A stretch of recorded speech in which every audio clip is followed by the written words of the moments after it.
بسم اللہ الرحمن الرحیم۔ اپنا اسلامک اسٹوڈیو میں خوش آمدید معزز ناظرین۔ ایک دن ایک حکمران محل میں بیٹھا ہوا تھا جب اس نے محل کے باہر ایک سیب فروش کو آواز لگاتے ہوئے سنا، سیب خریدیں سیب۔ حاکم نے باہر دیکھا کہ ایک دیہاتی آدمی اپنے گدھے پر سیب لادے بازار جا رہا ہے۔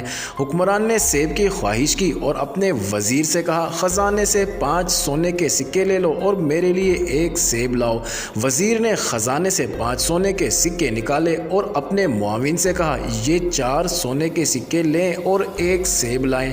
معاون وزیر نے محل کے منتظم کو بلایا اور کہا، سونے کے یہ 3 سکے لیں اور ایک سیب لائیں۔ محل کے منتظم نے محل کے چوکیداری منتظم کو بلایا اور کہا، یہ 2 سونے کے سکے لیں اور ایک سیب لائیں۔ چوکیداری کے منتظم نے گیٹ سپاہی کو بلایا اور کہا، یہ 1 سونے کا سکہ لے لو اور ایک سیب لاؤ۔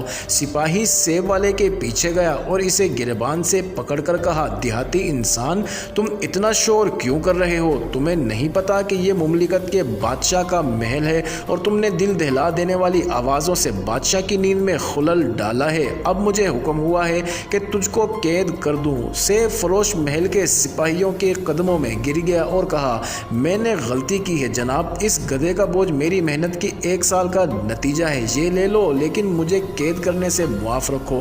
سپاہی نے سارے سیب لیے اور آدھے اپنے پاس رکھے اور باقی اپنے منتظم کو دے دیے، اور اس نے اس میں سے آدھے رکھے اور آدھے اوپر کے منتظم کو دے دیے اور کہا کہ یہ 1 سونے کے سکے والے سیب ہیں۔ افسر نے ان سیبوں کا آدھا حصہ محل کے منتظم کو دیا۔ اس نے کہا کہ ان سیبوں کی قیمت 2 سونے کے سکے ہیں۔